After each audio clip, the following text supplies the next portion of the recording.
Ladies and gentlemen, now in today's video, I wanted to talk about 12 reasons why I believe 7 Deadly Sins Grand Cross is the best mobile gacha game out there at the moment. Every single week, there are thousands and thousands of new players flooding into this game. It's grown like crazy. It's been going, I think, for just under 4 months now on global, and it's been a blast. They've had like a couple of small hiccups, but most of the stuff, they just absolutely smash out of the park. And there's so much exciting stuff about the future of 7 Deadly Sins as well. So let's start talking about this list. I initially had this video planned as 5 reasons why it's the best mobile game, but I started writing, man, and I just got to 12. There's probably a few more I could add as well. So the first thing I want to talk about is the double pity system. So if you are summoning on a brand new character banner and you get unlucky, it's going to fill up the guaranteed SSR gauge. If you get unlucky 5 times, it doesn't need to be in a row. Like every time you get unlucky and don't get an SSR, it fills up by 20%. But yeah, 5 of those and you get guaranteed SSR. So that initial pity system is like a nice little bonus, but it's not really the big one. The bigger thing is every time you duplicate a character, you get a coin appropriate to that character's rarity. So for the top level SSR, you get platinum coins. For the SR characters, and you get loads of them, you get golden coins. And for the R characters, and you get so many of these, you get the silver coins. So you can exchange all of these coins in the coin shop, and some of the best characters in the game, like we've got Red Gotha, Green Merlin, this Demon Meliodas, really good for the Crimson Demon fight. But there are a lot of good characters in this coin shop that are literally top 10 characters overall in the game. So even if you do get unlucky, you can go to the coin shop and exchange some of the really bad characters copies for amazing god tier characters. So I love that, man. More games need a system like this for sure. And also even in the gold one, there's some really good SSR heroes. So if you get 20 SR duplicates that you're not too fussed about, you can get characters like Hauser, Arthur, Jericho, and all those characters still amazing for all sorts of content. And also with the silver coins, you mainly just buy stamina potions, and with the amount of silver and R characters you pull, you just rolling in stamina potions. And if you're an efficient free-to-play player and you're only farming during half stamina events, you get so much stamina just via doing stuff in the game that you don't really need to worry about it. It's not kind of paywalled behind spending lots of money in this game. The game is very generous when it does come to its free allocation of stamina. And also via having friends as well, you can free exchange friendship coins on a daily basis to get even more stamina potions and PvP entry tickets, and also R pendants as well. So yeah, there's a lot of good stuff there, and it's just really easy to do. You just click a button once a day to exchange coins, and voila. Now, moving on to point number 2. Point number 2 is just step-up banners, man. These are just highly jacked up banners that are so good, because after 10 summons, they guarantee the brand new character. So this one, she's Mage Lilia. She's like a 7 Deadly Sins original character, but she's god tier. She is absolutely ridiculous. So every summon on this kind of gets you further across the milestones at the top. So you're getting all of these rewards. You're getting kind of a standard 11 multi-summon every time, but also at various steps. So step 2, you get a 1 gem discounted multi. So it's kind of almost a free summon there. So really nice stuff.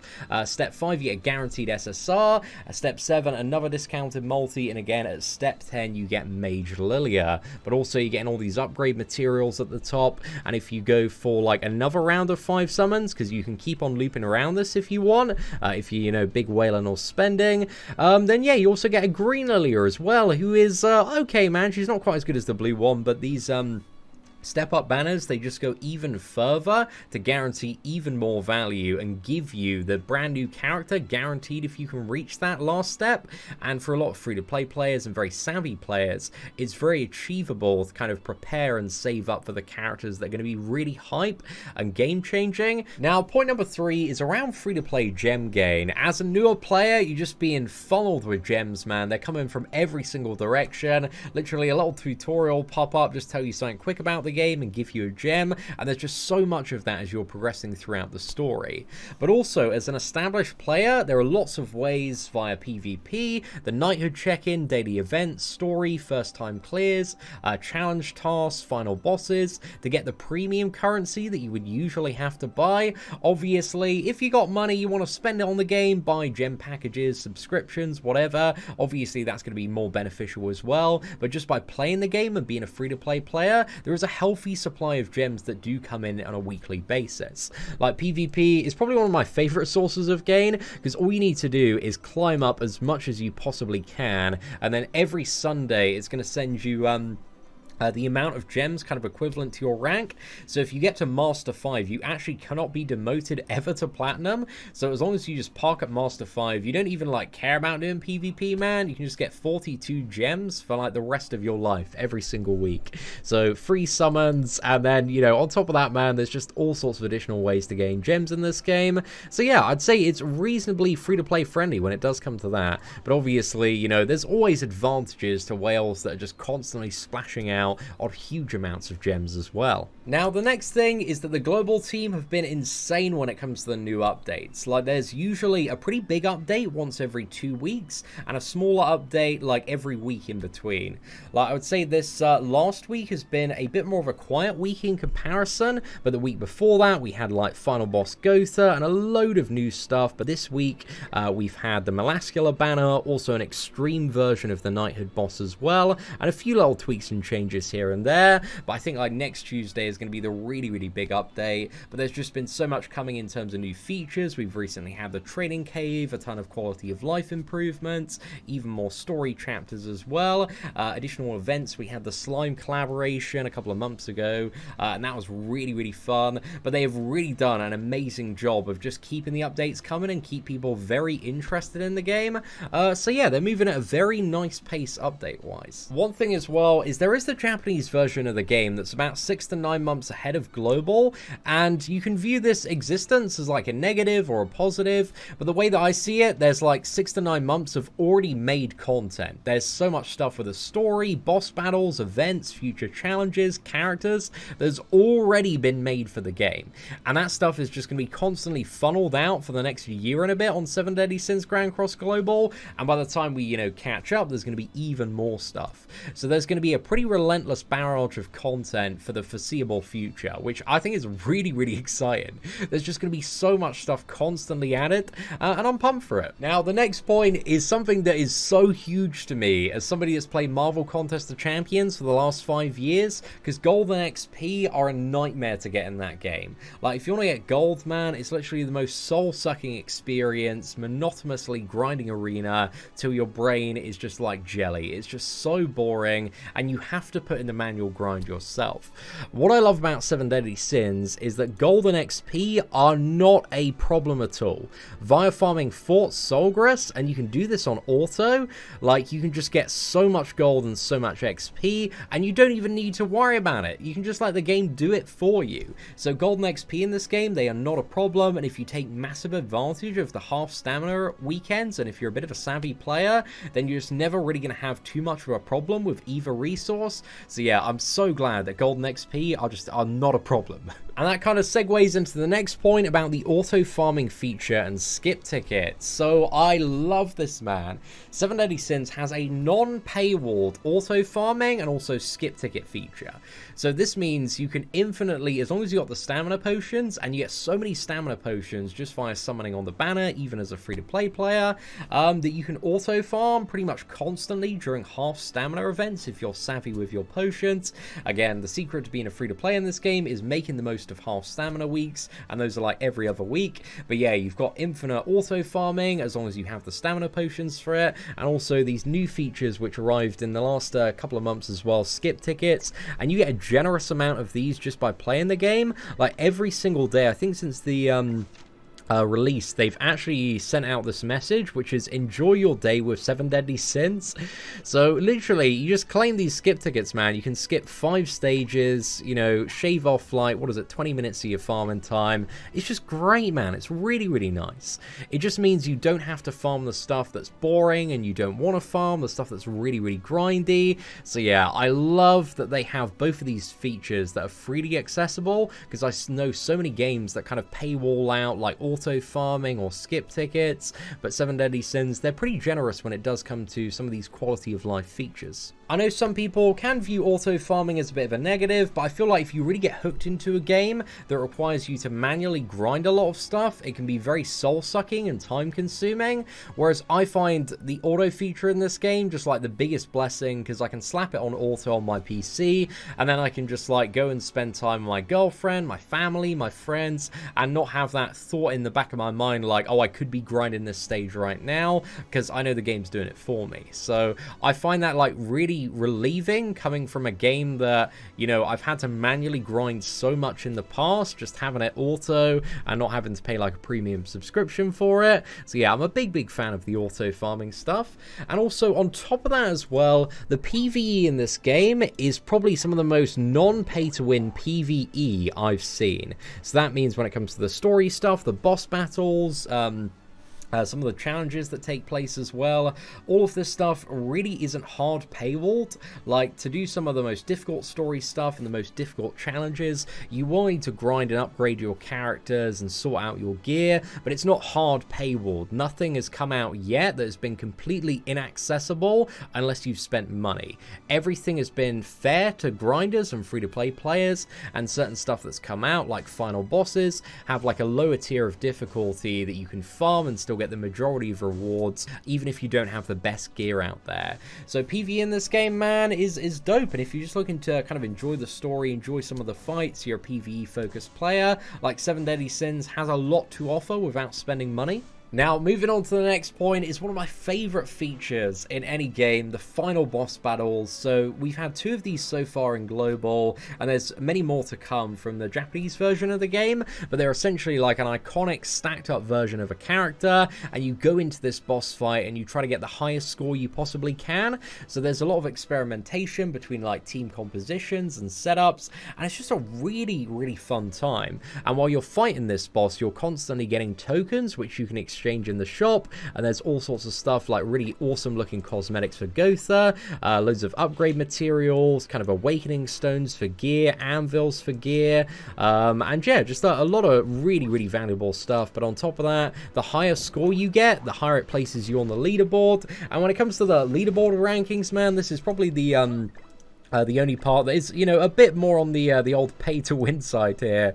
So if you want, like, top 100, I would say, you know, it's mainly, like, whaled out. But there's no actual, like, what is it, item benefit from getting top 100. It's really just a cosmetic profile thing. Like, I know a lot of free-to-play players that are very dedicated in the top 5%, and you get awakening gems and anvils. And, yeah, the higher you get, like, even more gems and free stuff and just, like, top-tier rewards. So, yeah, final boss is just awesome, man. I'd love to see this mode of gameplay in so many other games, because I think it just works so well. It gets people so interested, so addicted, and it's kind of like a fun arcade game, just to see if you can like beat your previous score. And because you need to get all the coins as well, you're just constantly getting all these sweet rewards while doing so. So yeah, I love Final Boss, man. Now, one thing I just want to highlight as well is the story. They have literally recreated the entire anime. There is so much work that they've put into building literally hundreds and hundreds of models, hundreds and hundreds of environments, and it really is just so impressive for a free-to-play mobile game. The amount of work that they've done rivals, I would say, about 90% of console games in terms of, you know, what they've actually made and created. And there are just all these, like, iconic moments, like, you know, the Escanor versus Gallant, which are just in the game, and it's just amazing to play through. You've got so many really cool fights, and if you're a big fan of the anime, or if you haven't even watched the anime, it's just like really entertaining. So yeah, it's just crazy. And there are actually, just as a bit of a fun fact as well, over 400 people, both in the studio and outside of the studio, that work on 7 Deadly Sins Grand Cross. I couldn't believe that when I read it, because I think most mobile games that I know have between like probably about 30 to 150 people, but they really go the extra mile in terms of just creating like absolutely everything to have it so close to the anime. And arguably at some points, man, the animation is maybe a little bit better than some of the anime. I'm very much looking forward to playing some of the Season 3 content in this game, because from what I've heard, the Season 3, again, I haven't watched it yet on 7 Deadly Sins, but the Season 3 animation was a little bit lacking there. But yeah, I'm just buzzing for the future, man. They do put an impressive amount of detail into moving the story forward. Now, point number 10 is around the characters in this game. So many of them, they feel really satisfying and really, really fun to play. Like Escanor. Escanor is probably my favorite, man. I just love his animations. They're so incredibly extra. But what I love about 7 Deadly Sins is there's so much depth, interaction, and synergy between the characters that they add into the game, and almost every character has some sort of interesting use against a boss battle or certain mode of gameplay. And there's also stuff like a training cave as well, which you need to bring in 48 different characters to complete it. So that one, you know, it takes a little bit of time building up for the roster, but the rewards and the anvils you get are very, very worth it. But I like that there's a lot of different content that kind of encourages the use of all sorts of different characters, and it's not just like, you know, you've got your same like 3 super overpowered characters that absolutely smash through everything in the game, and you're not playing like any other characters ever. I think they do a very interesting job in providing all sorts of unique abilities and circumstances in which kind of lesser used characters shine. But yeah, there are like god tier characters like Escanor, man, that do tend to like move forward and just get the job done in the majority of scenarios.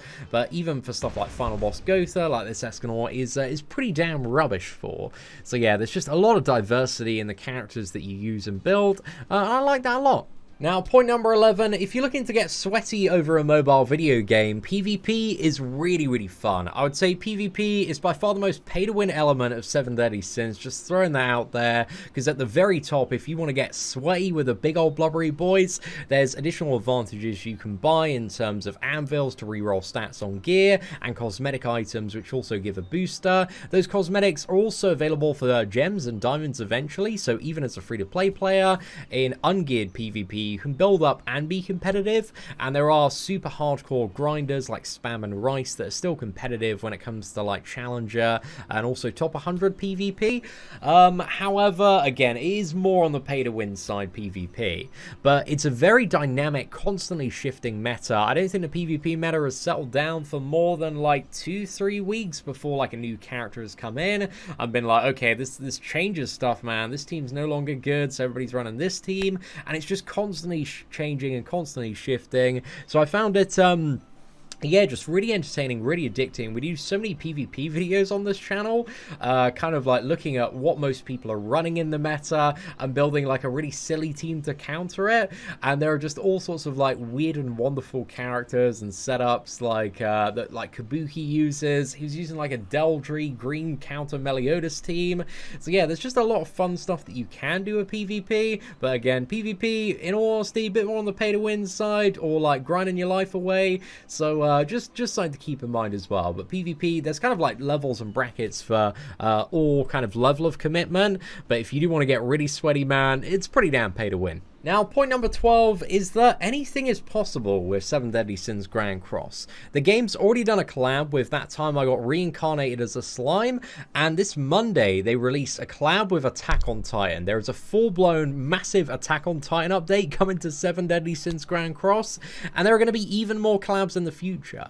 We don't know where this game is going, and it's really, really cool, because I think it's in decent hands. There's definitely some stuff on JP, like the Super Awakening system, that I really hope doesn't come to the global. I'm really not excited for that. But there is a lot of stuff about the potential of this game that just gets me so jacked up, so excited for what we might see in the future. There's all sorts of anime collabs they can do, and also the brand new Attack on Titan collab brings in a transformation feature with Eren. He can transform into Titan Eren.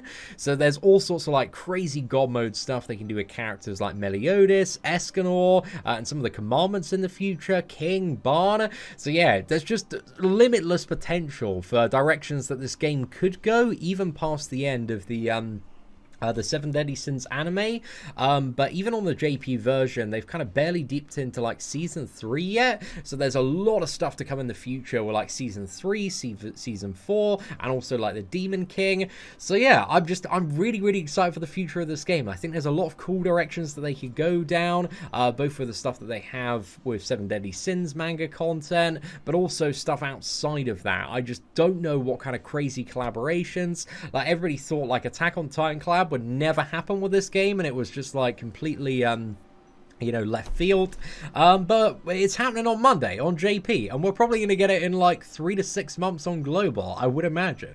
So yeah, it's crazy. It's such an exciting time for this game, and I feel like moving forward the updates are just going to get better and better and more hype, and I hope that they can continue to do a good job, because they've done a really decent job with the 100-day celebration. There was hundreds of dollars worth of free stuff. They gave literally everybody a $200 free summon on the Blue Merlin banner. Wasn't the best banner out there, but there were still some pretty solid god tier characters, or characters that had immense value for progressing players, like I think, what is it, Green Meliodas, Helbram, and a couple of other really good characters were in there. So yeah, overall, I'm very excited for the future of Seven Deadly Sins Grand Cross. I think it's a quality mobile game, and if you like anime and if you like card games, I would definitely recommend picking it up. But there you have it, ladies and gentlemen. Those are my 12 thoughts on why I believe Seven Deadly Sins is the best mobile game out there. But let me know in the comments section below if you've got any additional reasons or anything you want to elaborate on. I'd be very interested to hear if there's anything like I've missed off or you feel like is really important. So yeah, let me know your thoughts in the comments section below. Aside from that, thank you very much for watching. Please do smash that like button if you did enjoy today's video. Take care, and I hope that you have an absolutely fantastic day.